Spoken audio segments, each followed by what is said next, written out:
Welcome back to Metapunk Zero. I'm Andre, and in this episode of the Psychosis Diaries, I'm going to be talking again about what causes psychosis. This will be part two of a small series on that. I spoke at length about the causes of psychosis in the last video, but I'm going to elaborate on that a little bit and just sort of make some clarifications that I didn't cover or where there was some confusion. So let's get into that. Thank you for joining me.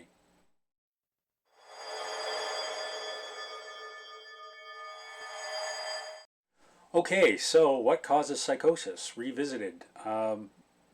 Something that came to my attention after doing that video, the initial video on what causes psychosis, is a little bit of the medical terminology which I find useful, and that is that in the medical community they divide psychosis into primary and secondary psychosis, and that's kind of what I was trying to talk about with regards to the causes.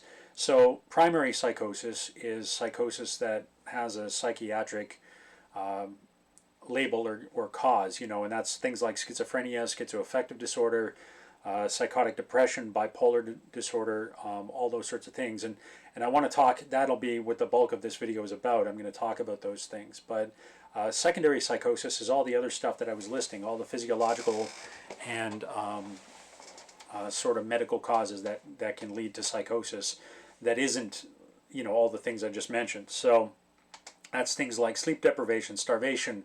Certain diseases can create psychosis. So syphilis famously creates psychosis in the late stages because it destroys your brain, and so it creates psychotic-like symptoms. And lupus apparently is a disease which can, in the initial stages, even usually before diagnosis, can create psychotic episodes. Apparently, that's something that I also read recently. So strokes can cause psychosis, or certainly symptoms that resemble psychotic experiences. So there's all kinds of these physiological factors that can lead to it, but that's generally called secondary psychosis in medically, and I think that's a useful distinction to make. Primary psychosis is where my focus is going to be, because this is where it gets a little more complicated, because medically, there's a lot of physiological stuff that tends to go along with primary psychosis, and so medically, the medical community will say that primary psychosis is caused by a dopamine imbalance at the very least, and possibly neurological damage, and certain kinds of psychosis, when they go on for an extended period of time, they can damage the brain. There's the ventricles in the brain, which are these sort of they're kind of gaps in the brain, like spaces inside the brain that hold fluid, and they get bigger, they erode in psychosis, and like in really severe cases of schizophrenia, they can erode, and so they sort of eat away at the brain, and that's a thing that can happen. And certainly that is one of the ways that the medical community will try to tell you that it's very much a neurological disorder, that all psychosis is a neurological problem, and that if it's left untreated, specifically by medication, that it will get worse, and it turns out, though, that, and this is a bit controversial, and again, I'm not a doctor, but there's there's even medical evidence, lots of medical evidence to the contrary, that maybe in some cases this physiological damage is a bit of an issue. Certainly, if psychosis is left untreated, it can lead to physiological damage. Whether or not there's physiological or neurological brain damage before the psychosis is, maybe depends on the case, right? So you kind of have to go on a case-by-case basis with these things. And the contention that I'll make, and I will continue to stand by this because I certainly know it's true in my case, and I know it's true in the cases of a lot of other people that I've talked to who have had psychosis experiences, is that relational trauma, emotional trauma, and all the physiological side effects of that emotional trauma can create psychosis, and is probably the primary cause in most cases, even if it can lead to physiological changes later on. I mean, because there's all these correlates, And I'll just use the example of depression to as a parallel example, because people talk about depression and they say that there's a serotonin imbalance, and serotonin is the neurochemical that allows you to feel safe and secure, essentially.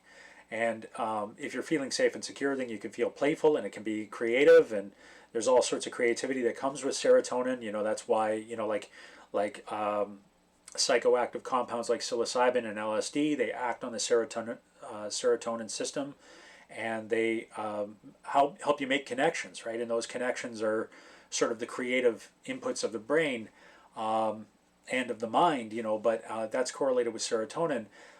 In order to get there, you need to feel safe, right? And so safety and security are very much a big part of the serotonin thing. And so when you're feeling like you're not secure, when you don't have safety in life, when your survival's on the line, your serotonin drops, right? And so this gets really, and it gets really contentious because, if you have a doctor or a pharmaceutical company telling you that depression is a chemical imbalance in the brain, a serotonin imbalance, then what are they really telling you? They're telling you that your problem is neurological and you can treat it with a drug, and maybe you can, but that doesn't mean that the serotonin imbalance was caused by having a defective brain or bad genes or, any number of, or like having a railroad spike go through your head or something like that. It's like, yeah, that would be bad, but all these things are secondary factors, the serotonin imbalance is a secondary factor for most people when they're experiencing depression, because usually you've got real problems when you're experiencing depression. You've got something really going wrong in your life, whether that's poverty and infirmity. Maybe you've got another condition like a medical condition or something that's impacting your health, and that's why you're depressed. Maybe somebody just died. Maybe you're grieving, and that's impacting your emotional sense of yourself, and that's making you depressed, and like all these things can come along, and those all affect your serotonin levels, right? And so giving somebody an antidepressant might alleviate that serotonin imbalance, but that doesn't change the fact that it was actually a real condition in the external world that actually had an effect on your depression. And so I use that as an analogy because that merits talking about on its own, depression specifically, because depression is an epidemic right now. But it also is a parallel example to psychosis, because psychosis is very much a similar thing in my opinion, in my experienced position. Again, not as a doctor, but as somebody who's been through it. My psychosis didn't occur because I had a lack or a deficiency of the antipsychotic compounds that they give me to alleviate my dopamine imbalance. What caused it was poverty, survival, scarcity, like fear of scarcity, survival worry. I wasn't sure where my next meals were coming from. I wasn't sure how I was going to pay the rent. I was extremely isolated after COVID and just lifestyle and everything else, the way that I had arranged my life, unbeknownst to me. I thought I could handle it. I did handle it for many years. But the isolation was a huge contributing factor. When I had all these other worries on my plate, I was also grieving a relationship that was very severe and very conflict laden. And I had all these other factors going on. So I had all these emotional factors that were leading up to my dopamine imbalance, And so those are all causal factors, all those conditional things. And so those are the things that cause psychosis. And I want to say primary psychosis. Obviously, the secondary things, and the lines get blurry, right? Because if you don't have enough money to eat properly, if you're worried about money, you maybe aren't sleeping, or if you're grieving a relationship, maybe you're not sleeping, and so your sleep deprivation, leads to your further imbalance of your neurochemistry, and so your dopamine might get upset that way. And so there's all these other factors. It's like a set of dominoes that or a set of pillars maybe that kind of holds up the integrity of your mind, and you start knocking out these pillars, these health pillars, and things start to get unbalanced and they collapse, right? And so then the doctors see that, and they tell you have a dopamine imbalance, because and the only reason they know that, they can't measure that. They'd have to take your brain out in order to measure those levels of dopamine. And of course, that's not going to help you continue to live a nice and healthy life, you know, because you'd be dead at that point. But um, they only know that because they've found medications that help treat it, and so they know that those medications act on those centers. They can do functional magnetic resonance imaging. They can do CAT scans and things like that, which do show brain activation. But it's very hard to actually measure those things. So it's not like there's a medical test that they can give you to tell you whether or not you even have psychosis, let alone what the cause is. You know, um, we just know that these things, that certain factors contribute to it, and we know that certain factors alleviate it, and those include the medicines. But if the primary problem is relational, the primary problem in most cases of psychosis, and again, I'm not saying all cases, but in most cases, if the primary causes are relational and emotional, then doesn't it make sense that treating the relational and emotional trauma that leads to those things would be the best treatment of psychosis, you know? And I will get into that in a future video. The next video I do actually will be about the treatments of psychosis.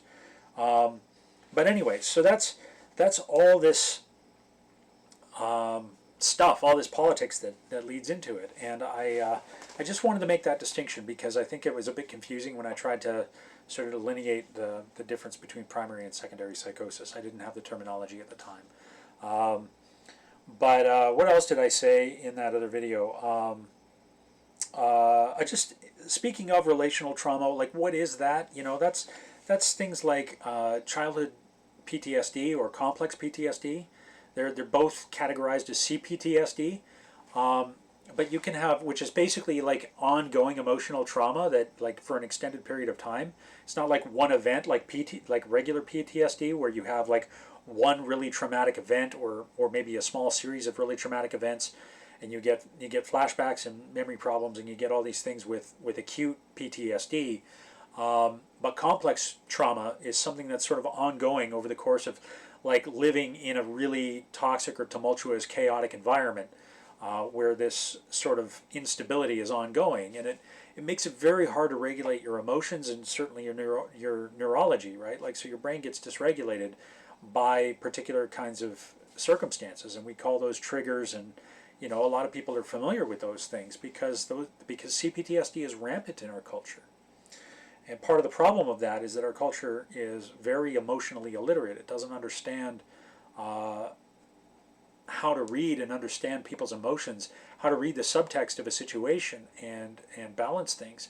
And because things happen, you know, I mean, I can't blame it all on the culture. Sometimes life is just hard, you know, and there's no helping that. But a big part of the problem, though, is that we're blind when it comes to this stuff.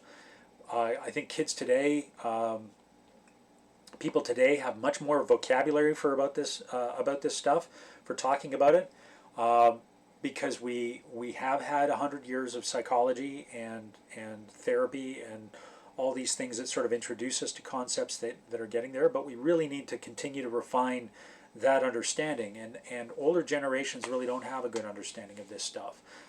Like boomers, God, I love them. You know, my parents are boomers. You know, like a lot of people I know are boomers, and I love them very much. But they're not. You know, and most of them are more or less aware of this. They're not really good at talking about their feelings, and a lot of the time they were heavily stigmatized and shamed for having emotional upsets. And so all these sorts of things that were very normal to boomers are very much, you know, I mean, this is part of the disparity politically between the kind of the woke culture and the more conservative ends of the culture, because younger generations, more progressive people, are more aware of all this emotional terminology. And I mean, some would say that they're even coddled a little bit too much. I don't know if that's the case. I'm not going to talk about the politics in this video. I will sort of get into some of that stuff. I'll try to do it in a nonpartisan way in other videos, but more of the metapunk stuff. But for now, it's enough to know that there's a whole vocabulary for talking about our feelings. You know, which I mean, even to say that, you know, like even growing up as a man of a certain age in this culture, I feel like I have to qualify that somehow, just to say I'm talking about my feelings. You know, to be talking about psychosis on this channel is kind of crazy. And I know that, like, I don't think my parents know that I'm doing this, you know, and if they did, I wonder what they would think. You know, I don't know that they would necessarily view it with a 100% positivity, you know, and that's nothing against them or anything like that. I think it's just because they would be afraid that I'd be judged and I'd be stigmatized. And talking about relational trauma, I mean, I grew up being very much bullied in public school and high school. And so I have all the relational trauma of that.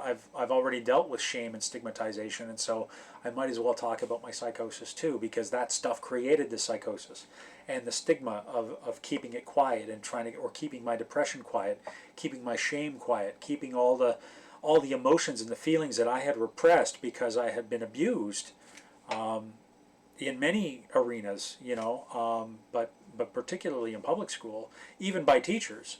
And, you know, I'll talk about some of that later on as I get more into my own experiences with this stuff. But all that abuse and all the emotional neglect that went with that, because like there's abuse and then there's neglect, which is like the absence of stimuli, and that can create things too. And a lot of what causes CPTSD is that you're given a lot of negative input, but then you're given no support, you know, or whatever, to recover from that negative input or from the trauma or whatever it is. And it could just, maybe that's trauma from abuse, or maybe it's trauma from just a crisis that emerged in your life, which is nobody's doing, you know, or anything like that. But all these things can happen. And so if you have a negative experience and then you don't have enough support, you know, like you can create CPTSD that way and all that stuff. But my basic point, though, is that we're becoming more literate about this stuff, but we need to become even more literate. We need this to become common knowledge, and I think that would go a long way to dealing with psychosis and all our other mental health, quote unquote, situations. I mean, they're not really mental, are they? They're emotional. Which I guess sort of technically is medically is mental, but really it's about how we relate to each other, and that's where all this abuse and stuff comes from. I think I did touch on politics a little bit. I think there are social factors as well. I'm kind of rambling here, so I will just talk about this briefly. But there are social factors to psychosis as well, and some of those are poverty, because obviously if you don't have enough money, you can't feed yourself. You're worried. You're not sleeping properly, as I mentioned in the beginning of this video. There's all that survival stress that leads to it. So the way that we support people socially in terms of our social policy plays a big role in causing or at least aggravating the psychosis that people might otherwise have. So that bears mentioning. And again, with regard to politics, I think we're experiencing a situation where there's kind of a mass psychosis going on, where the culture shock of different sides of the political spectrum encountering each other, which is a lot of that is like old people versus young people. It's also urban people versus rural people. You know, a lot of the differences in how people live in these different environments creates a lot of friction, and the different values that people have because they live in these different environments or these different communities is what's creating a lot of the division. But the problem is that when the division gets so extreme, it almost generates this disconnect from reality, which you could call psychosis, you know. And so you get things like people talking about who's going to save the world from the bad guys, you know, and that could be religious in nature, or it doesn't have to be. It can just be political. You get people talking about the end of the world, and that could be everybody from doomsday cults or doomsday religions with end of the world prophecies and things like that. But you could also get environmentalism going when it goes to extremes. You know, you could talk about climate change is going to end the world and all this stuff, and all this fear and paranoia, because that's at the root of it, this fear. And that's what underlies any kind of neurological dysfunction, is some kind of deficiency in our sense of safety. You know, if we don't feel like we're going to be safe, we're going to suffer, and that's going to affect us emotionally as well, and especially in our relationships to other people in our own lives. So that's the relational and emotional component where abuse and neglect comes in, but also in terms of our politics, how we relate to other people as collective groups, as communities. You know, that can affect it too. And so I think all of that, like, and then you get like I said, you get people talking about saving the world and the end of the world. You got people talking about conspiracy theories and who the real bad guys are, or how you can never figure out who the bad guys are, and what you're going to do about it, and how you're preparing for the end of everything, or preparing for the time when the really vicious people decide to really come out of the woodwork or really show their true colors, and you're going to have to defend yourself against them, and who you love, and all that stuff. It's all about fear, and fear creates control. And this is where it gets really interesting, because our culture is a very controlling culture.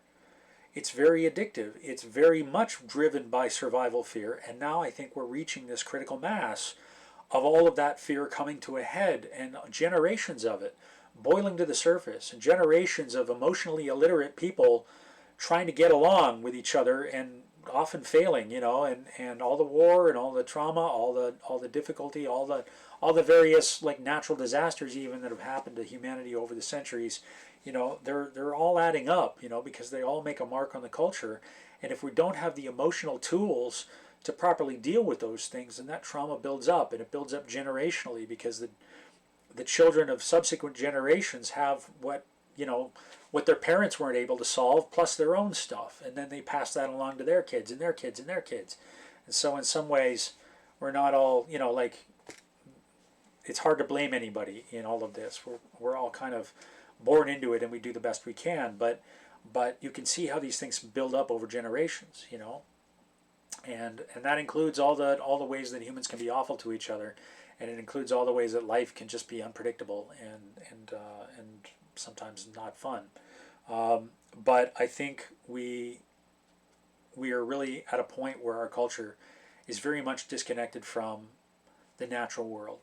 And so it's not surprising that we're also feeling disconnected from each other and disconnected from ourselves. And so there's this kind of mass psychosis going on. And people who go into psychosis proper as a mental health diagnosis are canaries in the coal mine. There are people who are sensitive to this stuff, or they've had too much of it. They've had too much trauma. It's built up to the point where they can't, their system can't handle it individually. And so they're showing all the symptoms, but they're actually like a magnet for all the dysfunction that's going on around them in society, in their families, and in their workplaces, and whatever's going on. So that's my take on what causes psychosis in a nutshell, is all those things. So in the next video, we're going to talk about how to treat it, and I will probably ramble some more, but I hope I do a good job, and I hope I've shed a little bit more light on this in this video. One thing I wanted to briefly mention before I continue is that in the last video I talked about how psychosis and Kundalini experiences were often the same. That's just total aside. They are not. They are not identical. As Joseph Campbell said, the psychotic drowns in the waters that the mystic swims in with the light. So something like, there is an overlap between psychosis and mystical experience, or spiritual experience, but they're not identical, and I want to make that clear. That's I don't know why I said that in the last video. I do tend to ramble. So anyway, I have rambled enough for this one. So thank you for joining me, and we'll talk to you later.